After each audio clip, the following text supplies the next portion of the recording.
Agendanya klien kami saudari Ayu Nisa coba untuk mengklarifikasi apa yang sudah diklarifikasi oleh pihak lawan atau lapor ya nantinya ya, seperti itu. Apa yang mau disampaikan Mbak Ayu setelah direspon oleh Bunda Santi? Aku jujur nggak lihat sih respon mereka ya, maksudnya emang udah nutup semua akses kayak sosmed gitu-gitu. Aku lagi nggak main gitu, jadi aku nggak tahu apa yang mereka klarifikasi. Mungkin alasannya nggak main sosmednya itu apa karena pemberitaan ini sudah semakin melebar atau memang iya, udah sengaja nggak main kan, gitu? Udah ramai banget kan, jadi aku untuk pertahanan aja lah, kesehatan mental ya kan penting banget ya. Emang ada yang sampai ngehujat gitu Kak kalau ngomongin kesehatan mental? Nggak ada sih, alhamdulillah nggak ada. Tapi mungkin boleh dijelaskan Kak kronologi dari Kak Ayu sendiri. Ya, dari versi yang Kak Ayu. Soalnya kan ada, maksudnya abis itu baru bahas yang klarifikasi dari. Oke. Dari Kakak dulu deh. Dari aku ya, kan kejadian itu kan berawal dari di 21 Mei 2025 kemarin. Kantornya itu kan aku sebenarnya kantornya tuh di Hijau Hermansyah kan. Hijau Hermansyah Indonesia itu tempatnya di Villa Cinere Mas, jadi di rumahnya Bunda gitu kan. Kebetulan pada saat itu kita lagi ada kerjaan di Lumiere. Di Lumiere itu di atas tuh ada kantor. Terus aku dibawa, itu aku abis meeting dari Senayan, terus aku dibawa ke kantor Hijau Dipta. Hijau Dipta ini kantornya Mas Anang, tempatnya di seberang Lumiere gitu. Nah di situ aku diinterogasi lah, ada awalnya berdua doang sama Aris. Setelah itu ramean, ada Tony, ada Bunda, ada Mas Anang. Rame sih, ada sekitar 10 orang lebih ya. Abis diinterogasi itu langsung handphone diambil. Handphone aku tuh langsung diambil sama Fida atas perintah Bunda Santi gitu. Di situ langsung diminta password HP, terus minta password m-banking juga. Setelah itu malamnya itu aku dibawa juga ke Polsek Kebayoran Lama gitu. Dia nggak tahu sih mau bikin laporan atau apa, cuman aku dibawa ke Polsek Kebayoran Lama itu udah sampai jam 1 malam. Itu aku nunggu di mobil sekitar hampir 1 jam di situ. Terus setelah itu Aris nih mengantarkan aku pulang. Jadi di mobil tuh ada aku, Tony, ada Jolim, ada suami aku. Jadi kita berlima. Aku diantar pulang. Di situ Aris meminta jaminan. Apa nih barang-barang yang bisa diambil dari Ayu gitu. Sorry. Ditawarkan atau dia yang meminta? Dia yang meminta. Meminta ya, bukan ditawarkan ya? Dia meminta. Oke. Memintanya itu secara paksanya itu mungkin bagaimana paksaannya pada saat itu, langsung merampas atau bagaimana Kak? Yaudah nih barang-barang apa nih yang bisa gue ambil gitu kata dia. Terus kan di situ ada mobil, terus perhiasan surat-suratnya mana gitu. Itu siapa yang speak up siapa? Aris. Disampaikan nggak dugaan pidananya apa dirampas itu?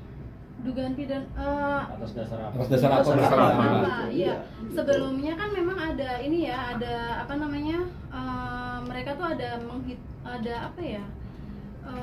mengkalkulasi. Iya, mengkalkulasi, cuman nggak tahu hitungannya gimana. Itu katanya aku ada make uang perusahaan sampai 2M. Cuman hitungannya aku nggak tahu. Kan karena uang perusahaan itu kan memang masuknya ke rekening PT, terus untuk gaji dan operasional itu masuknya ke rekening aku. Kenapa pakai rekening Mbak? Alasannya apa? Kenapa pakai rekening aku ya, sebenarnya sih memang dari yang sebelum aku itu emang udah kayak gitu ya prosesnya ya. Jadi siapa yang menggaji, misalkan Mbak Bella nih yang gaji gitu, jadi rekeningnya dipakai buat rekening gaji, buat rekening operasional gitu.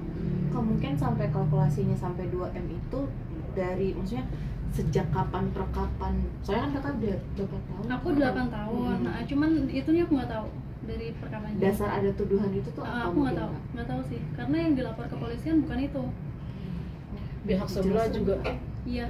Gimana? Pihak sebelah juga mengklaim kalau 2M itu dipakai buat kepentingan pribadi seperti kayak suntik booster. Kalau itu sih memang aku belum tahu hitungannya kayak gimana ya, karena yang dilaporkan ke kepolisian itu bukan itu sih sebenarnya.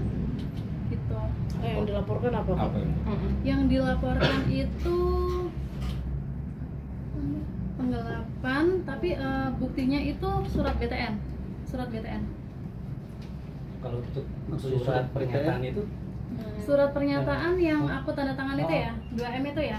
Itu memang di tanggal 24 Mei itu aku datang bersama orang tua.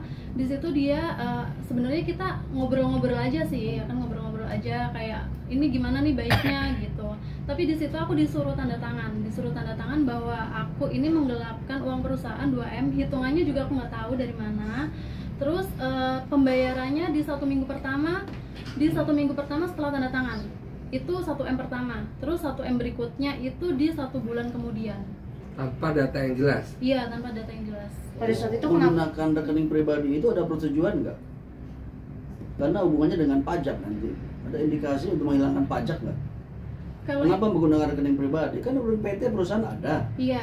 Iya, karena memang sebelumnya kan prosesnya seperti itu nih. Jadi aku cuma ngikutin aja prosedurnya Ada nggak seperti persetujuan? itu. Saya menyetujui menggunakan rekening pribadi untuk menerima uang operasional, nggak ada ya? Nggak ada. Jadi dibantalin gitu ya? Iya. Oke. Oke. Kak, tapi kalau yang soal illegal access itu kan Illegal access ya. berarti kan termasuk yang handphone aku ya. Yang handphone aku kan dia memang meminta password, meminta password M-banking juga, dan itu 2 kali. Yang pertama di tanggal 21 itu dia meminta password HP sama M-banking aku yang Bank BCA. Terus di tanggal 23 Mei 23 atau 22 aku lupa, aku waktu itu disuruh datang ke Cinere. Nah itu dia meminta lagi karena di situ dia lihat aku ada bank yang lain gitu, jadi dia meminta akses lagi. Yang minta? Vida. Vida. Minta Vida. Inisiatif Vida atau disuruh sama? Disuruh sih pastinya, nggak mungkin mereka inisiatif sendiri ya. Tapi ada kecurigaan nggak sih Kak ini? Kan tadi kalau dari statementnya Kakak memang benar-benar tidak ada mengambil sama sekali dari 2M. Sedangkan dia kemarin si Haris bilang ada 1 orang yang justru dicurigai lah gitu. Tapi kemungkinan besar bukan orang itu yang ngambil, nggak mungkin orang itu yang ngambil. Kalau aku sih nggak ada curiga ke orang ya Mbak, karena dari awal juga aku mengakui gitu. Dari awal tuh aku mengakui memang aku ada Kooperatif melakukan lah ya. kesalahan. Iya, yang dibilang ntar lu kabur apa? Enggak, aku nggak kabur kok. Aku datang, disuruh datang jam berapapun aku datang, nggak pernah aku nggak datang, tetap kooperatif sampai saat itu. Dan terakhir dia itu ada juga WA aku di tanggal awal-awal bulan Juni itu dia minta password internet banking untuk penggajian ya. Ini rekening perusahaan, sama nelpon berkali-kali, padahal di situ aku udah pernah kasih semua aksesnya nih, internet banking, passwordnya ini udah pernah kasih. Terus sempat video call juga, ternyata ya mereka salah buka aja gitu, salah buka. Di situ si Arisnya juga bilang kalau lu nggak kooperatif nih karyawan datang lah ke rumah lu buat ini minta gaji. Sedangkan kan kayak token gitu-gitu aksesnya semuanya udah mereka yang pegang, bukan aku lagi. Berarti memang ada desakan juga dari orang-orang yang lain. Iya, sampai laporan pajak aja sampai di awal Agustus itu kan dia udah masuk ini ya, udah LP-in aku ya di situ ya. Awal Agustus aja mereka masih menanyakan laporan pajak gimana, laporan pajak udah sampai mana. Tapi itu aku udah nggak mau jawab sih. Tapi udah ngejelasin sama Bunda Ashantinya belum sih Kak? Untuk yang Semuanya ini yang udah. Terus Udah. jawabannya dari Ashanti apa? Ya mau orang jujur mau enggak, kalau kondisi kayak gini kan orang nggak mau tahu ya Mbak gitu.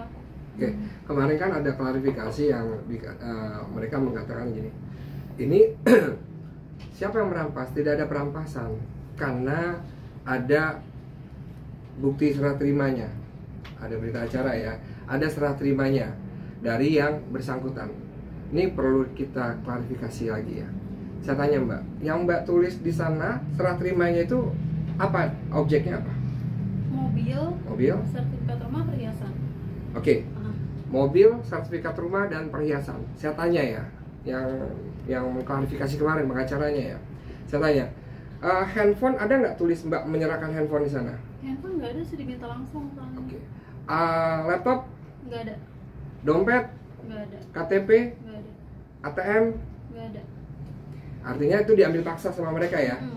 Apa itu nggak masuk perampasan namanya? Apa itu ada bukti serah terimanya? Gitu ya Mbak ya? Iya. Oke, lanjut Mbak.